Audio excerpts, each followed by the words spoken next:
layers, you will see the previously recorded layer arm and layer legs.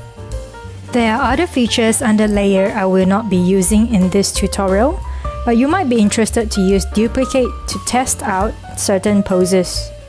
I can duplicate this arm layer, rename it arm 2, and further build on this layer. This way I can test out poses non-destructively. Toggle each layer on and off to pick the best pose.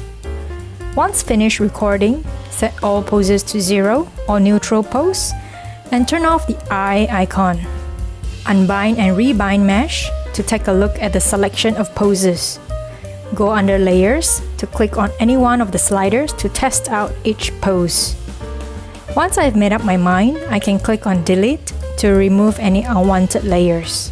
Now with the new poses available, I can go ahead and pick any one to use as a reference for my skirt, then proceed with Dynamics feature. Let's get started! I will continue this tutorial in ZBrush 17 Part 4. Please do subscribe if you haven't done so and give me a thumbs up. See you in the next video. Adios!